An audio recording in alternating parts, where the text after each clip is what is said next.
ইগডর বাইশেরই টি10 cricket টুর্নামেন্টের ষষ্ঠ ও সপ্তম ম্যাচ অনুষ্ঠিত হয়েছে।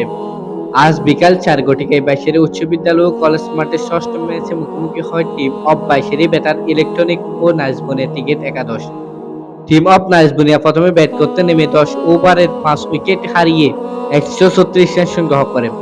বড় রানের টার্গেটে ব্যাট করতে নেমে 9 ওভার 5 বল শেষে সবকটি উইকেট হারিয়ে 100 রান সংগ্রহ করে। বাঁশিরী ব্যাটার ইলেকট্রনিককে হারিয়ে টুর্নামেন্টের দ্বিতীয় জয় পায় নাইজবুনিয়া ক্রিকেট টিম।